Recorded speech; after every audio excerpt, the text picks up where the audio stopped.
Hello my dear students, welcome to my channel Dripya Education. Today I will teach you parts of speech.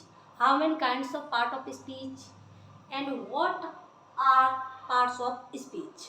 मैं आज आपको parts of speech के बारे में पढ़ाऊंगी और ये समझाऊंगी कि क्या होती है और ये कितने प्रकार की होती है। एंड आई थिंक मैं सोचती हूँ कि part of speech is soul of the sentence. मेरे मानना है कि पार्ट ऑफ स्पीच ही एक सेंटेंस बनाने का मुख्य साधन है ना, क्योंकि पार्ट ऑफ स्पीच के बिना हम कोई सेंटेंसेस या कोई स्टोरी नहीं बना सकते, क्योंकि पार्ट ऑफ स्पीच के जरिए से ही उसको ही हम क्रमबद्ध करके अपना एक नए सेंटेंस का निर्माण कर सकते हैं। सेंटेंस हो, स्टोरी हो, ट्रांसफॉर्मेशन हो, उन सबको हम किसके माध्यम से बना सकते हैं? पार्ट ऑफ स्पीच से। और part of speech is very important, ये बहुत इंपॉर्टेंट है, आर वेरी इंपॉर्टेंट। यानी सारी पार्ट्स ऑफ स्पीच के लिए बोलते हैं तो मैं आर लगा सकती हूँ, और मैं पार्ट्स ऑफ ओनली वन के लिए बोल रही हूँ पार्ट ऑफ स्पीच तो इस ओके। और ये पार्ट ऑफ स्पीच है, आप एग्जाम दे रहे हो, 10th का एग्जाम दे रहे हो, उसमें भी आते हैं है ना, वर्ब फॉर्मेशन वगैरह आते हैं, सेंटेंस बनाने के लिए उसमें करेक्शन आता है। वो सारा करेक्शन क्या है? करेक्शन करने के लिए भी आता है। वो सारी जानकारी हमें कहाँ से मिलेगी? पार्ट ऑफ स्पीच को जानने से। हमें पूरी तरह से इसके बारे में जानना होगा कि पार्ट्स ऑफ स्पीच है क्या, है ना। There are parts of speech कितनी होती हैं? देयर आर 8 टाइप, 8 काइंड्स या 8 टाइप्स, यानी 8 प्रकार की होती हैं। पार्ट ऑफ स्पीच कितनी होती हैं? 8 प्रकार की होती है। और first of all noun, number 1 पर हमारा क्या है? नाउन है। मैं आपको पढ़ाते समय ये नहीं कि इधर उधर की कहानियाँ बताने लग जाऊँ, या कहते हैं ना बाल की खाल निकालना, एक शब्द का हजारों बात तुमको कंफ्यूज कर देना। मैं डायरेक्टली आपको समझाऊंगी और जिससे आपको अच्छे से समझ में भी आ जाएगा, आपको रटना नहीं पड़ेगा। आप मेरे साथ पढ़ेंगे तो आपको रटना नहीं पड़ेगा। देखिए नाउन, नाउन क्या है? नाउन को हिंदी में कहते हैं हम हिंदी भाषा में कहते हैं संज्ञा। और नाउन को ही हम सबसे पहले जब सेंटेंस बनाते हैं तो नाउन का ही सबसे पहले हम यूज़ करते हैं। जैसे कोई सेंटेंस बना रहे हैं तो अब नाउन ये कितने प्रकार की होती है, जैसे इसका कहाँ कहाँ यूज कैसे कैसे हम कर सकते हैं, नाउन को क्या क्या होती है। जैसे पर्सन है, पर्सन का किसी का भी नाम है, वो सब नाउन होती है। जैसे किसी व्यक्ति का नाम है, राम, सीता, गीता, मीरा, जो भी नाम है वो क्या है? नाउन है। या किसी स्थान के नाम आ जाते हैं, है ना, जैसे दिल्ली, आगरा, मथुरा, वृंदावन, ये सब क्या है? प्लेस है सारे, क्या है? प्लेस। तो ये भी नाउन है क्योंकि ये नाम आ रहे हैं। जो भी नाम दिखाया जा रहा है वो सब नाउन में होता है। किसी वस्तु का नाम हो, है ना, टेबल, मेज, कुर्सी, पेन, फोन, है ना, ये सब क्या है? नाउन। अब दूसरा नंबर आता है हमारा प्रोनाउंस। प्रोनाउंस तो प्रोनाउंस क्या होता है? कि जो नाउन की जगह पर इस्तेमाल किया जाता है वर्ड, उसको हम कहते हैं प्रोनाउंस। जैसे किसी नाम की जगह पर हमने उसको किसी, जैसे डेमोन्स्ट्रेटिव नाउन होता है, डेमोन्स्ट्रेटिव भी कहते हैं उसको कभी कभी, जैसे दैट, दिस, दीज, सी, ही, है ना, यू, वी, दे, ये सब क्या होते हैं? प्रोनाउंस होते हैं। देखो ये मैंने यहाँ पे दिखाया है, ही, सी, देयर, दे, यू, वे। अब जैसे किसी स्थान के लिए तो देयर लगा सकते हैं आप, है ना, इट, दैट, दिस, ये सब क्या है? प्रोनाउंस है। ये किसकी जगह पर यूज हो रहा है? ये नाउन्स की जगह पर प्रयोग किए जा रहे हैं। जो नाउन्स की जगह पर प्रयोग किया जाता है उस शब्द को हम प्रोनाउन कहते हैं। अब आ जाइए एडजेक्टिव पर। एडजेक्टिव क्या होता है? ये हमेशा किसी नाउन की विशेषता बताता है।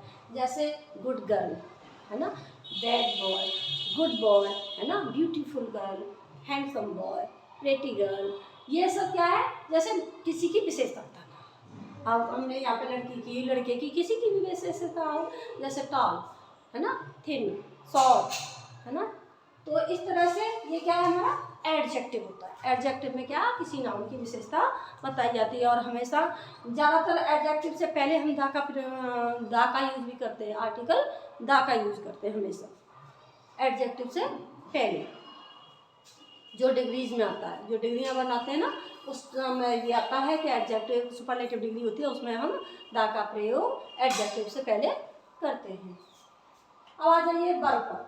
वर्ब क्या होता है? वर्ब होती है क्रिया। जो क्रिया हमारे शरीर के द्वारा कार्य किया जाता है हम उसको क्रिया कहते हैं। जैसे आना, जाना, सोना, रोना, बैठना, खाना, उठना, ये सब क्या होता है? हमारी बॉडी से होता है ना। कम, गो, है ना, walk up, walk, run, laugh, weep, ये सब क्या है? क्रिया है। तो इनका भी सेंटेंस में यूज होता है। जब कोई सेंटेंस होता है जैसे कि माँ रामायण पढ़ रही है, तो पढ़ना क्या है? वो क्रिया है। माँ के माध्यम से पढ़ा जा रहा है ना। क्या पढ़ा जा रहा है? रामायण। तो रामायण क्या है? ऑब्जेक्ट है। अब हम कभी सेंटेंस को बनाते हैं और उस सेंटेंस में हर चीज़ को आइडेंटिफाई करेंगे, उसको हम सबको डिवाइड करेंगे, है ना, सबको हम देखेंगे, पहचान करेंगे कि इसमें क्या क्या चीज़ है। तो बहुत सारी चीज़ें हमें क्या मिलेंगी? पार्ट्स ऑफ स्पीच ही मिलेंगी उसमें। कहीं नाउन मिलेगा, कहीं प्रोनाउंस मिलेंगे, कहीं एडजेक्टिव मिलेगा, कहीं एडवर्ब मिलेगा, कहीं वर्ब मिलेगा, है ना, कहीं प्रीपोजिशंस मिलेंगे, कहीं कंजक्शन, कहीं इंटरजेक्शन भी मिलेगा सेंटेंसेस। एक सेंटेंस में कई सारे भावों में सारे इन्हीं भावों को जोड़कर एक वाक्य का निर्माण करते हैं। अब देखिए एडवर्ब। एडवर्ब क्या होता है? जो वर्ब की विशेषता बताता है, मतलब क्रिया की विशेषता, क्रिया विशेषण। इसको हिंदी में कहते हैं क्रिया विशेषण, जो क्रिया की विशेषता बताता है। जैसे वो तेज दौड़ता है ना। सूरज बहुत तेज चमकता है। चमकता है ब्राइटली, ब्राइटली शाइन, यानी बहुत ब्राइट शाइन या ब्राइटली शाइन, बहुत तेज चमकता है। और इस एडवर्ब को बनाने के लिए हम वर्ब में ly अंत में जोड़ देते हैं तो एडवर्ब बन जाता है ना। जैसे देखो ये मैंने बनाया इसमें वेरी, वेरी गुड। ये वेरी गुड एडवर्ब के लिए भी यूज होता है, गुड, ठीक है ना। Adverb very good, fastly, clearly, brightly, है ना, ब्राइटली, यहाँ पे लगा दो ब्राइट।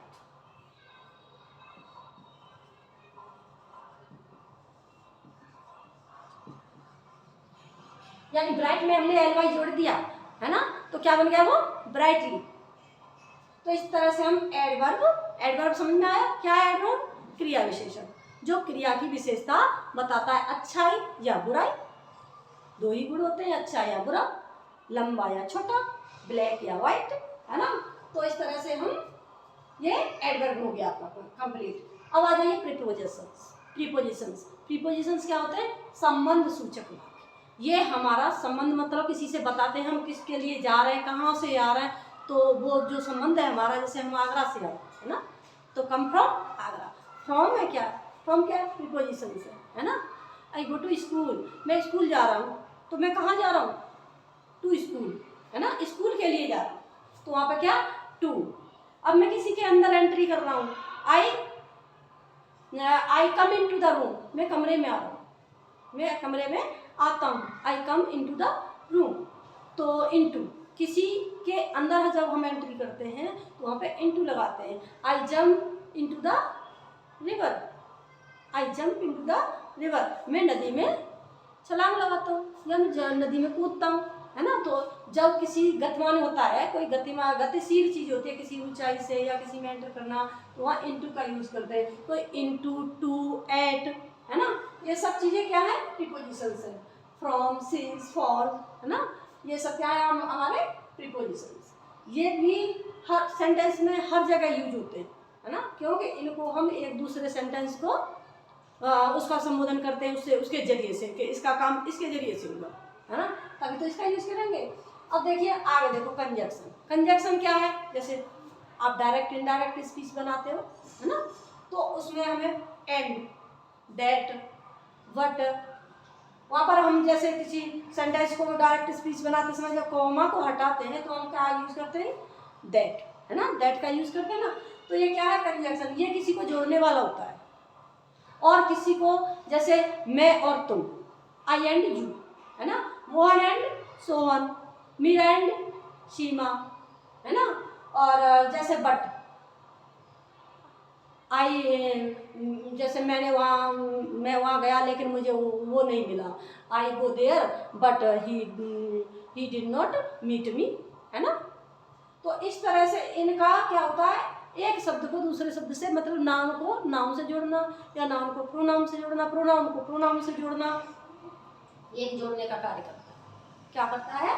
कंजक्शन हमारा क्या करता है? जोड़ने का कार्य करता है। अब देखिए इंटरजेक्शन। 8 में क्या है? इंटरजेक्शन।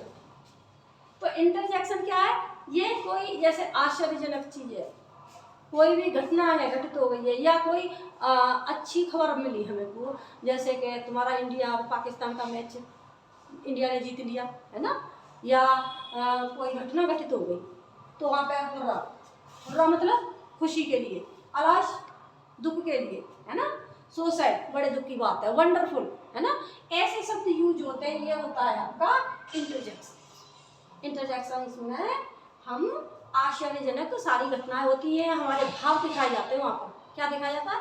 भाव, कि हमारा कैसा भाव है, दुख का, सुख का, और वो क्यों हुआ, वो उस घटना को देखकर ही होते हैं ना भाव। हमारे चेहरे पर भी भाव, हमारे फेस पर भाव दिखाई देते हैं। वो कब दिखाई देते हैं? जब कोई घटना घटित तो हो जाती है, अच्छी हो तो अच्छे, और कोई दर्द भरी हो तो दुख के भाव आते हैं, है ना। तो ये होता है हमारा इंटरजेक्शन। अब इनका यूज करना है हमें कहाँ कहाँ, कैसे कैसे सेंटेंसों में करना है, ये बहुत डिटेल में, बहुत बड़ा इसका क्षेत्र है, जिसे हम धीरे धीरे धीरे धीरे आपको एक नई आगे वीडियो बनाऊंगी, उसमें मैं उसका इसकी सारा एक्सप्लेन करूंगी, उसको बताऊंगी आपको को कहाँ कहाँ होते हैं। और ये जैसे प्रीपोजिशंस हैं, उनकी सारे जितने भी प्रीपोजिशंस जितने मेरे पे आते हैं वो सारे मैं तुमको बताऊंगी यहाँ पर लिख करके। और मैं डेली आपको एक दो क्वेश्चन भी देना चाहती हूँ जो तुम करके लाओ और मुझे इसमें कमेंट करके बताओ कि हमने ये करा है इसमें से, जैसे कि ये तुमको अब लर्न हुए, और आप मुझे और भी बताओगे कि कैसे आपने एडवर्ब बना लोगे, किस तरह से आप प्रीपोजिशंस, है ना, और भी बहुत सारे हैं, तो इनके बारे में आप मुझे बताओगे कमेंट करके। और यदि मेरी वीडियो अच्छी लगी हो तो लाइक, शेयर एंड सब्सक्राइब भी करेंगे। ओके, तो जय हिंद, जय भारत।